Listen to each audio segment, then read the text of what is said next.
मैं कुछ शासकों का नाम लूँगा। आप जानते हैं इनके बीच का कॉमन कनेक्शन? बाबर, हुमायूँ, अकबर, जहांगीर, शाहजहाँ, औरंगज़ेब। बहादुर शाह ज़फ़र 1, बहादुर शाह ज़फ़र 2।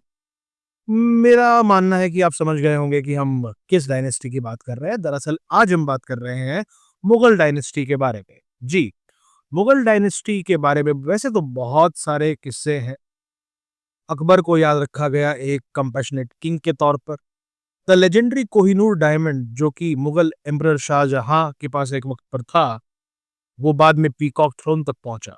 लेकिन क्या हुआ फिर इतनी फेमस डायनेस्टी का? बाबर की बनाई हुई इस सल्तनत का अंत कैसे हुआ और उस अंत के होने के पहले क्या कुछ अचीवमेंट रहा? आज के लेक्चर में हम बात करने वाले हैं मुगल डायनेस्टी के बारे में, जिसको कि एक पावरफुल मुस्लिम डायनेस्टी के तौर पर देखा जाता है 16th से 18th सेंचुरी के दौरान।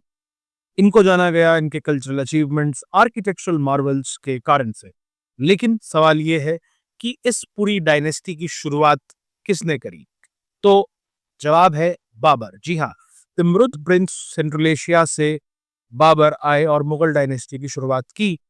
लेकिन इन्होंने कब टाइमलाइन के हिसाब से अपने आप को स्टैब्लिश किया? तो इन्होंने 1526 में अपने आप को स्टैब्लिश किया, जब इन्होंने पहली बैटल ऑफ पानीपत जीती। तो अगला सवाल है कि बाबर ने दरअसल किसको हराकर अपने आप को स्टैब्लिश किया? तो उसका जवाब है बाबर ने सुल्तान इब्राहिम लोधी ऑफ दिल्ली को हराया था और उसके बाद अपने आप को स्टैब्लिश किया था। कुछ इस डायनेस्टी की हाइलाइट्स के बारे में बात करेंगे। अ, मुगल डायनेस्टी में अकबर को बहुत रिस्पेक्ट से देखा जाता है क्योंकि इन्होंने रिलीजियस टॉलरेंस और एडमिनिस्ट्रेशन पर काम किया है।